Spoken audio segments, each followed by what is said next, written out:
Good morning students. तो आज हम परिमेय घातांक के नियम को वापस से लेते हैं, ठीक है। तो कई लोगों को समझ में नहीं आया था परिमेय घातांक का नियम, तो वापस से लेते हैं परिमेय घातांक का नियम। परिमेय घातांक का नियम, ठीक है।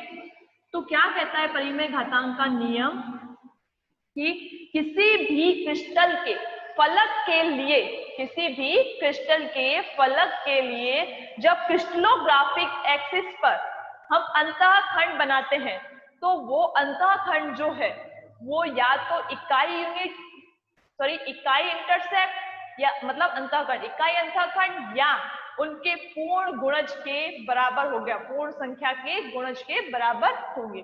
क्या कहते हैं परिमेय घातांक का नियम कि किसी भी क्रिस्टल के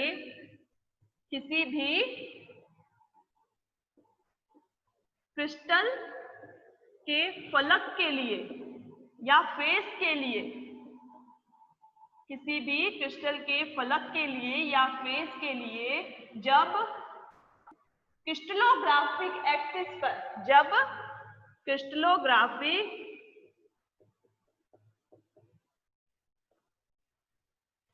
अक्ष पर अंतःखंड बनाया जाता है, अंतःखंड बनाया जाता है,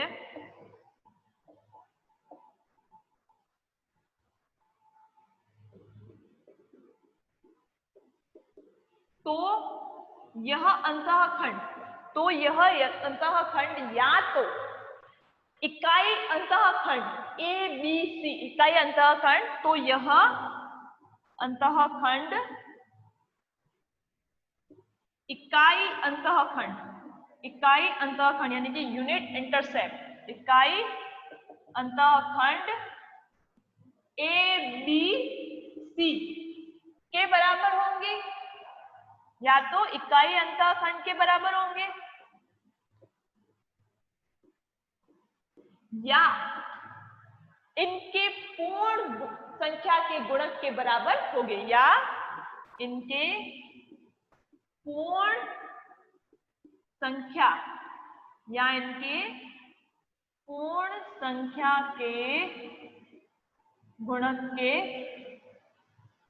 बराबर होंगे, ठीक है। पूर्ण संख्या के गुणक के बराबर होंगे, ठीक है। तो इससे हम क्या करेंगे, एक डायग्राम के द्वारा समझ लेते हैं, इसको हम एक डायग्राम के द्वारा समझ लेते हैं, ठीक है।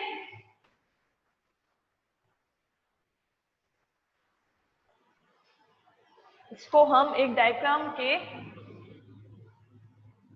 द्वारा समझ लेंगे।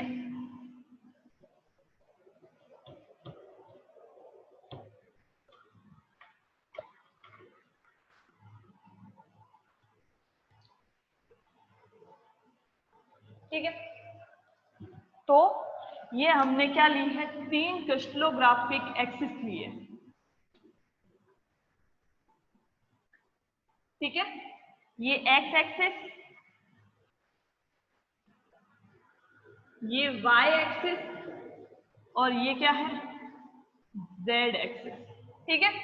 ये 3 हमने क्या ली है, क्रिस्टलोग्राफिक एक्सिस ली है। और डेटा बनाते हैं,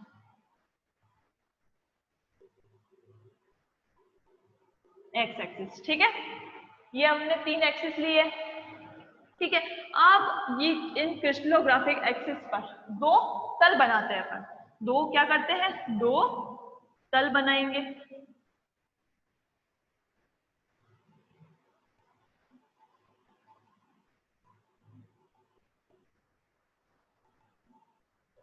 इन क्रिस्टलोग्राफिक एक्सिस पर हमने 2 तल बना लिए, ठीक है। एक ये तल, दूसरा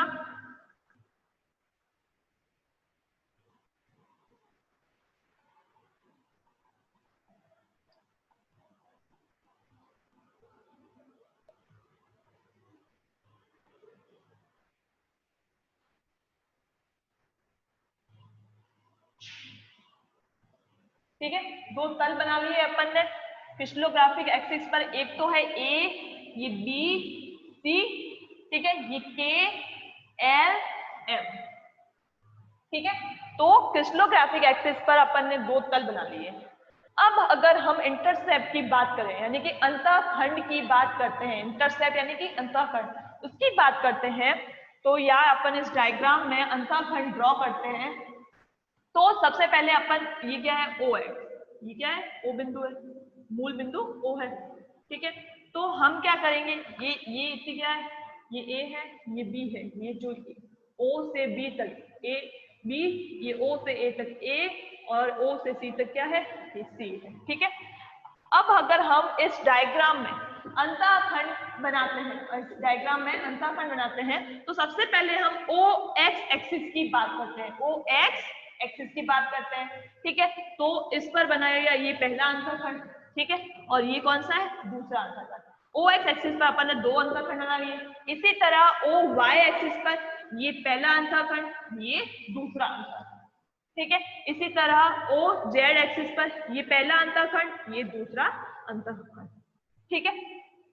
अब ये जो पहला अंतःखंड बना है, ये अपन ने पहला अंतःखंड बनाया है, उसका मान किसके बराबर होगा, इस दूरी के बराबर होगा, यानी कि ये क्या है, A है, तो पहले अंतःखंड का मान क्या होगा, A होगा। OX एक्सिस पर इस पहले अंतःखंड का मान क्या होगा, A होगा, ठीक है।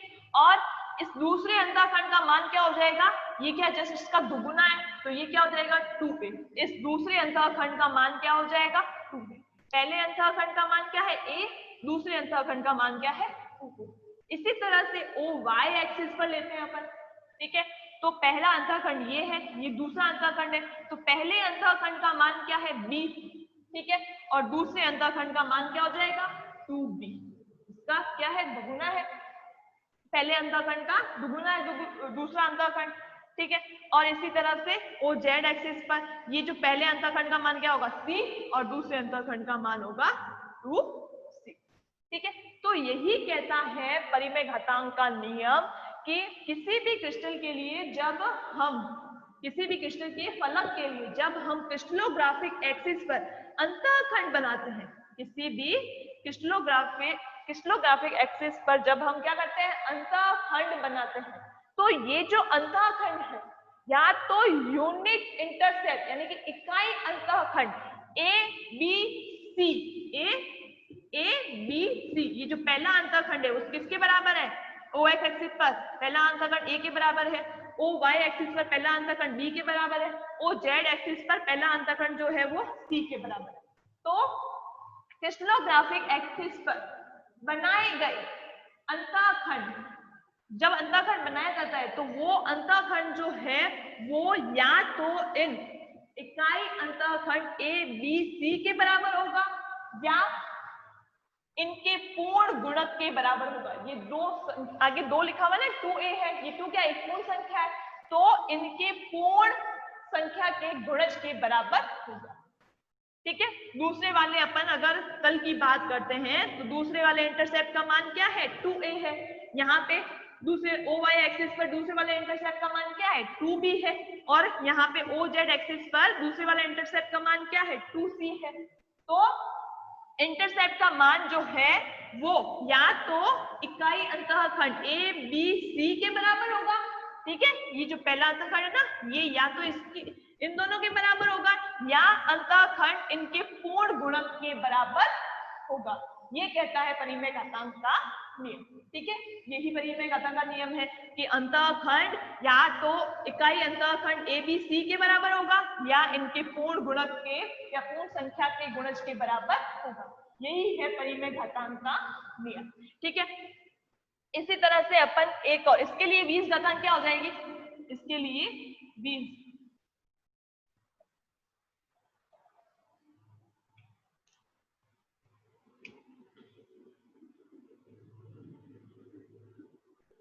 इसके लिए 20 घातांक क्या होगी, ठीक है। अपन लेते हैं पहला तल, ये जो ABC तल है इसको लेते हैं, ठीक है। तो पहले तल के लिए ये क्या है, A अनुपात B अनुपात C। अब इनके आगे कोई संख्या नहीं है, कोई पूर्ण संख्या नहीं, मतलब 1 है, ठीक है। तो इनके लिए 20 घातांक क्या होगी, पहले तल के लिए 20 घातांक होगी 1A अनुपात 1B अनुपात 1C, ठीक है, तो 20 घातांक का मान क्या होगा? 1 1 1। ठीक है, 1 1 1 या इसको ऐसे भी लिखते हैं 1 1 1। ठीक है, ये हो गया पहले वाले तल के लिए। पहले वाले तल के लिए 20 घातांक क्या होगी? 1a अनुपात 1b अनुपात 1c, या 1 1 1, या इसको ऐसे 1 1 लिख सकते हैं। ठीक है, अब दूसरे तल की बात करते हैं अपन। अगर हम दूसरे तल की बात करें तो इस दूसरे तल के लिए 20 घातांक का मान क्या होगा? इस दूसरे तल के लिए 20 घातांक का मान क्या होगा? ठीक है, तो 20 घातांक, ये पहला इंटरसेप्ट का मान क्या है? 2a है। ठीक है, 2a अनुपात दूसरे इंटरसेप्ट का मान ये o x पर है। ठीक है, o y एक्सिस की बात करते हैं तो दूसरे इंटरसेप्ट का मान है 2b, और o z एक्सिस पर दूसरे इंटरसेप्ट का मान है 2c। ठीक है, इसको अपन ऐसे लिख सकते हैं 2 2 2 या 2 2 2। तो इस वाले तल के लिए 20 घातांक का मान क्या आया? 2 2 2। और इस वाले तल के लिए 20 घातांक का मान क्या आया? 1 1 1। ठीक है, इसी तरह से अपन एक और एग्जांपल लेते हैं। ठीक है, इससे हम एक और एग्जांपल लेते हैं इसी तरह का। ये परिमेय घातांक का नियम समझ में आया? परिमेय घातांक का नियम समझ में आया? 1a अनुपात 1b अनुपात 1c, 2a अनुपात 2b अनुपात 2c। हाँ, परिमेय घातांक का नियम समझ में आया? तो फिर मैं आगे बढ़ूं तो एक और एग्जांपल लेते हैं हम।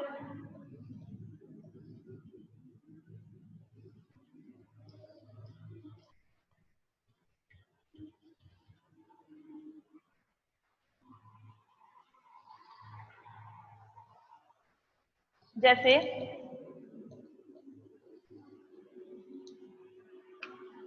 ये क्रिस्टलोग्राफिक एक्सिस बना ली अपन ने। ठीक है, ये एक अंतःखंड, ये दूसरा, ये एक अंतःखंड, ये दूसरा, ये जेड एक्सिस पर एक अंतःखंड, दूसरा, तीसरा। ठीक है, एक तो ये तल बना हुआ है। ठीक है, दूसरा बना हुआ है तल ये वाला।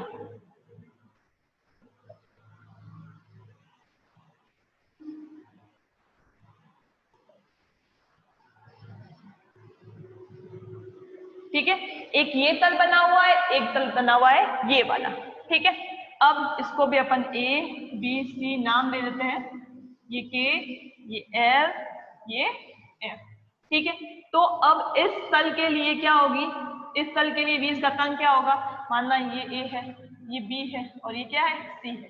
ठीक है, तो इस तल के लिए 20 घातांक क्या होगी? 1a अनुपात 1b अनुपात क्या होगी? 1c होगी। ठीक है, तो क्या आया? 1 1 1 आया 20 घातांक। ठीक है ना? और अब हम लेंगे इस तल की बात करते हैं। इस तल की बात करते हैं, इस तल के लिए 20 घातांक कैसे निकालेंगे?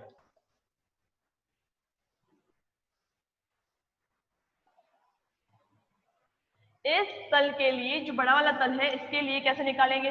देखो, ओ एक्स एक्सिस की बात करते हैं अपन, ये वाई एक्सिस, ये जेड एक्सिस। ठीक है, ओ एक्स एक्सिस की बात करते हैं तो ये पहला अंतःखंड था किसके? ए के बराबर था। ठीक है, और दूसरा अंतःखंड किसके बराबर है? दूसरा अंतःखंड होगा 2a के बराबर। ठीक है, इसी तरह वाई एक्सिस पर लेते हैं अपन। वाई एक्सिस पर क्या होगा? पहला अंतःखंड क्या है? b के बराबर है ना? और दूसरा अंतःखंड क्या होगा? 2b के बराबर हो जाएगा। ठीक है, अब इसमें ओ जेड एक्सिस पर लेते हैं तो पहला अंतःखंड जो है वो बी के बराबर था। ठीक है, दूसरा क्या हो जाएगा? 2b, पर ये जो तल बना हुआ है वो 2c पर बना हुआ है। 2b नहीं, 2c। 2c, ये 3c पर बना हुआ है। सॉरी, यहाँ पे क्या है? 3c, c 2c 3c। ठीक है, ये c है, ये क्या है? 2c है, और ये क्या है? 3c है। ठीक है, तो ये तल किस पर बना हुआ है? 3c पर बना हुआ। अगर यहां से लेते अपन, यहां से तल बना हुआ होता तो ये 2c होता। ठीक है, अब अंतःखंड तीसरे अंतःखंड पर बना हुआ है तो इसका मान क्या हो जाएगा? 3c। ठीक है, ये तीसरे अंतःखंड पर बना हुआ है तो इसका मान हो जाएगा 3c। तो इस तल के लिए, ये जो बड़ा वाला तल है, इसके लिए 20 घातांक क्या होगी? 1 20 घातांक बराबर ओ एक्स एक्सिस के लिए 2a अनुपात, ये y एक्सिस के लिए 2b अनुपात, ओ जेड एक्सिस पे क्या होगा, ये 3c होगा। क्या होगा, 3c होगा, अनुपात 3c। ठीक है, तो ये क्योंकि ये तीसरे अंतःखंड पर बना हुआ है तो इसका मान क्या होगा, 3c। ठीक है, तो परिमेय घातांक का नियम क्या कहता है कि क्रिस्टलोग्राफिक एक्सिस पर जब अंतःखंड बनाया जाता है तो वो अंतःखंड या तो ए बी सी इकाई अंतःखंड के बराबर होगा या उनके पूर्ण गुणक, पूर्ण संख्या के गुणक के बराबर होगा, या उनके पूर्ण संख्या के गुणक के बराबर होगा। ठीक है, यही क्रिस्टलोग्राफिक का परिमेय घातांक का नियम कहता है। तो इस तरह से हम अपन क्या करेंगे, दो तलों के लिए क्रिस्टलोग्राफिक एक्सिस पर जो तल बने हुए हैं उनके लिए 20 घातांक का मान निकालेंगे। फिर हम लेते हैं एग्जाम्पल। ठीक है, एग्जाम्पल्स लेते हैं इसके।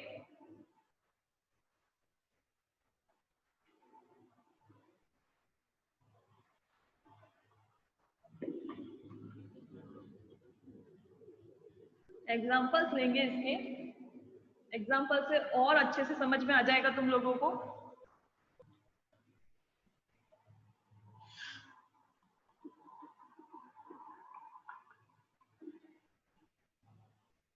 एग्जाम्पल से और अच्छे से समझ में आ जाएगा। ठीक है, ये कोई क्रिस्टल या एक कोष्ठिका दी हुई है अपन को, ये कोई क्रिस्टल या एक कोष्ठिका दी हुई है अपन को।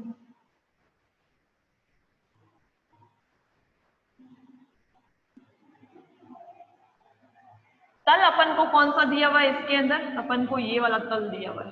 ठीक है, ये अपन को तल दिया हुआ है। ठीक है, इस तल के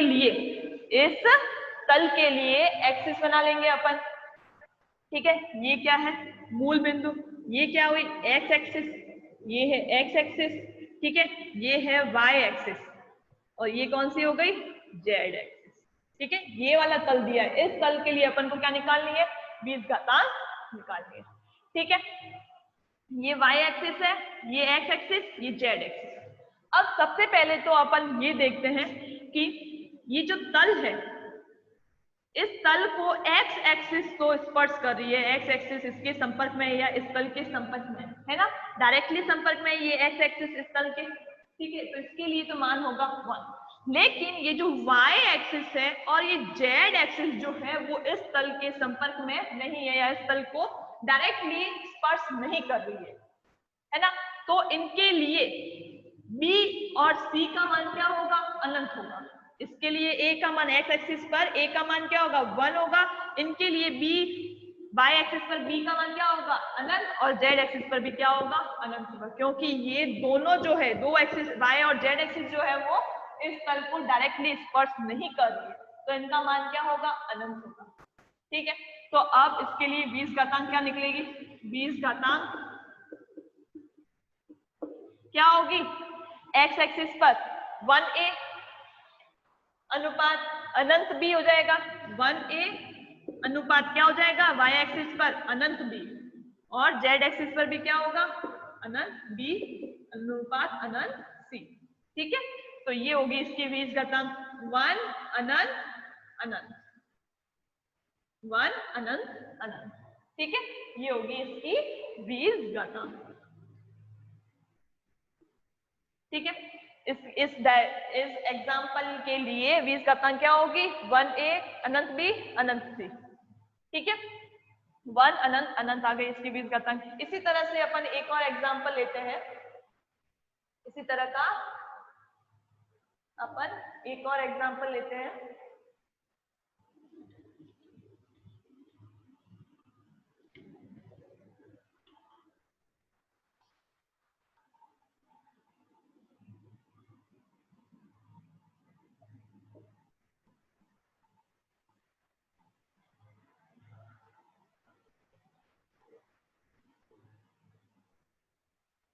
अब अपन को कौन सा तल दिया हुआ है, ये वाला तल दिया हुआ है।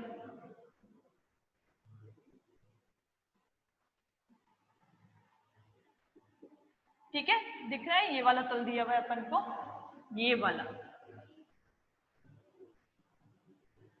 अब इस तल के लिए अपन को 20 घातांक निकालनी है। ठीक है, इस तल के लिए अपन को क्या करनी है, बीजगणित निकालनी है। तो ये क्या होगा, मूल बिंदु। ठीक है, ये क्या है, मूल बिंदु। ये क्या हो जाएगी, एक्स एक्सिस। ये क्या हो जाएगी, जेड एक्सिस। और ये क्या हो जाएगी, वाई एक्सिस। ठीक है, एक्स एक्सिस, वाई एक्सिस, अब ये क्या है, जेड एक्सिस। ठीक है, अब देखो ये वाई एक्सिस जो है वो अपोजिट डायरेक्शन में, या तो ये यूं होती है या यूं होती है, ये क्या है, अपोजिट डायरेक्शन में। तो इसका मान क्या होगा, इसके लिए बी का मान होगा माइनस में होगा, नेगेटिव होगा। इसके लिए बी का मान क्या होगा, नेगेटिव होगा, क्यों, अपोजिट डायरेक्शन में। ठीक है, एक्स का मान क्या होगा, पॉजिटिव में होगा, जेड का भी मान पॉजिटिव में ही होगा। ठीक है, तो अब ये एक्स जो है वो इस तल को स्पर्श कर रहा है डायरेक्टली, वाई भी इस तल को स्पर्श, सॉरी वाई क्या, जेड, जेड भी इस तल को स्पर्श कर रहा है डायरेक्टली, और y जो है वो भी इसको स्पर्श कर रहा है। तो होगा इनका मान सबके लिए एक एक एक होगा, 1a 1b 1c होगा। लेकिन जो y है वो अपोजिट डायरेक्शन में है, इसलिए b का मान क्या होगा, नेगेटिव होगा।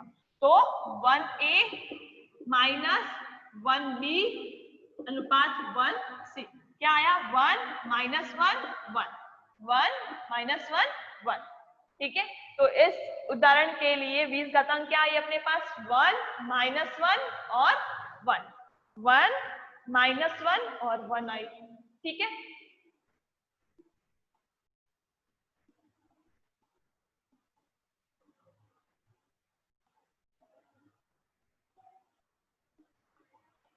ठीक है, इसी तरह से हम, अब मैं आपको घर पर करने के लिए कुछ एग्जाम्पल देती हूँ जो आप लोग अपने आप से करना।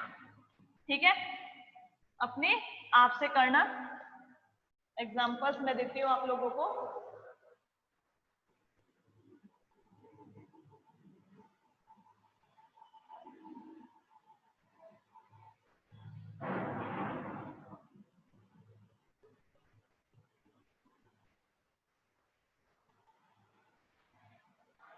इस क्वेश्चन में कौन सा तल है, ये वाला विकर्ण वाला।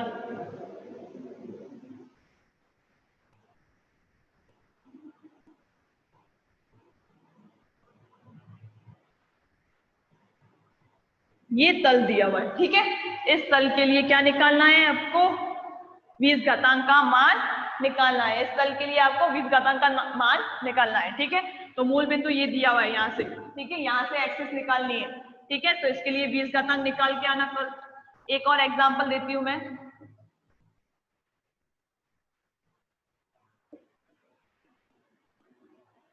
करके लाना घर से,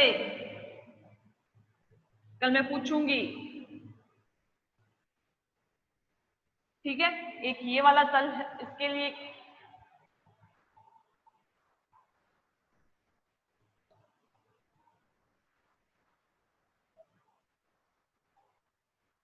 ये उल्टा बना लिया मैंने, एक बार वापस से बनाती हूँ।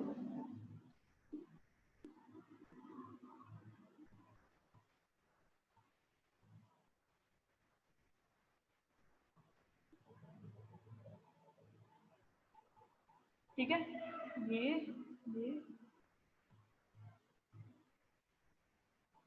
एक ये तल दिया हुआ है अपन को। ठीक है, एक ये वाला तल दिया हुआ है, इसके लिए ये विकर्ण वाला तल दिया हुआ है। इसमें मूल बिंदु होगा यहाँ से। ठीक है, यहाँ से अपन को एक्स वाई जेड एक्सिस पता लगानी है। ठीक है, और क्या करना है, बीजघातांक का मान निकालना है। ठीक है, एक्स वाई जेड एक्सिस पता करके बीजघातांक का मान निकालना है। ये दो एग्जाम्पल घर से करके लाना। ठीक है, फिर नोट कर लो, ये दो करके आने हैं। ठीक है, नोट कर लेना, ये दो घर से करके आने हैं।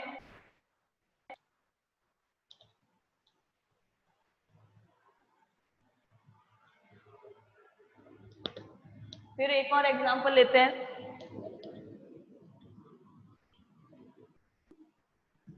एक अलग टाइप का एक और एग्जाम्पल लेते हैं थोड़ा।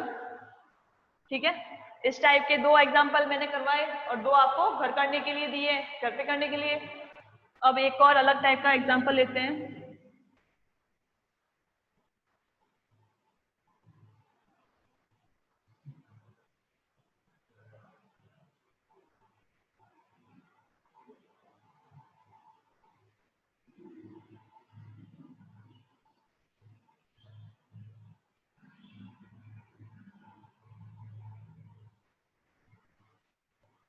इस क्रिस्टल में ये वाला तल बना हुआ है,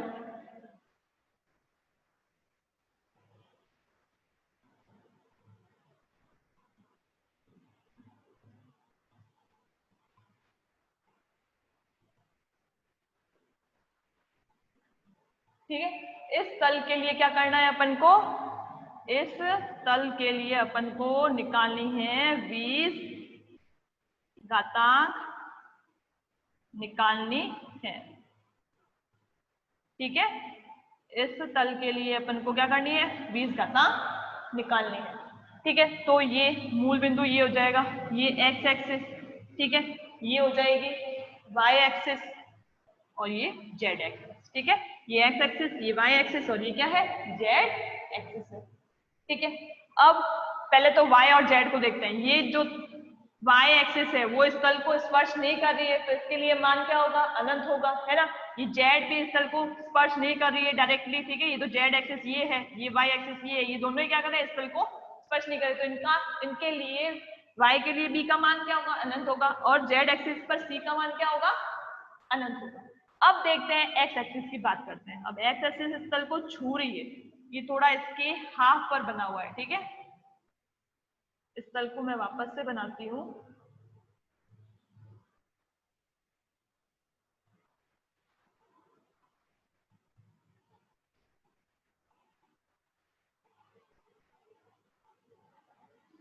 पूरा मैं वापस से बनाती हूँ एक बार।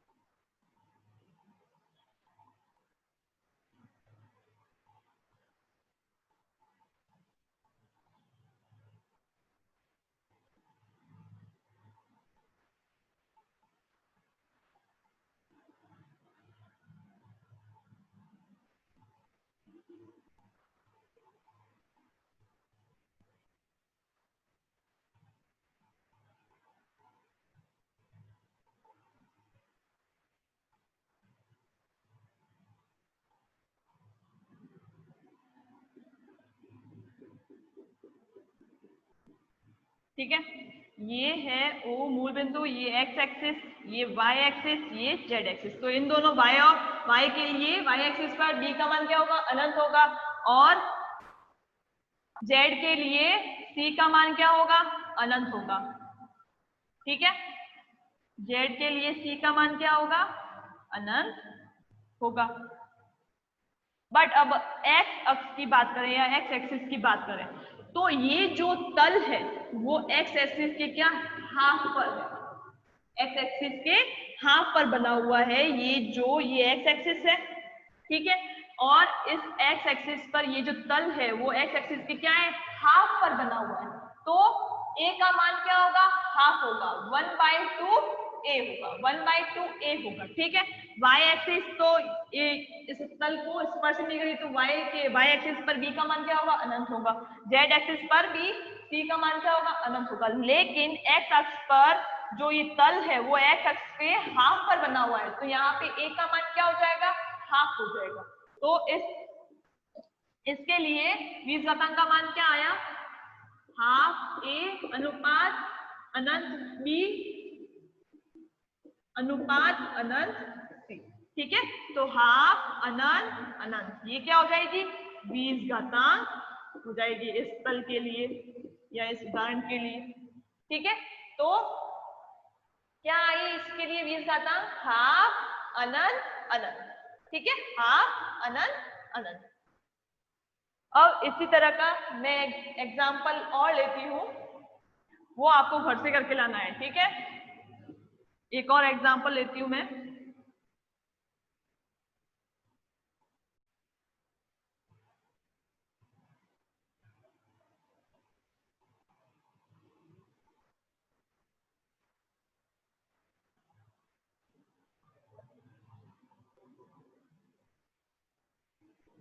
ठीक है, ये क्रिस्टल है, इस पर ये और ये एक तल बना हुआ है। इस तल के लिए क्या करना है अपन को, 20 घातांक निकालनी है। इस तल के लिए अपन को क्या करनी है, 20 घातांक निकालनी है। एक बार मैं इसको वापस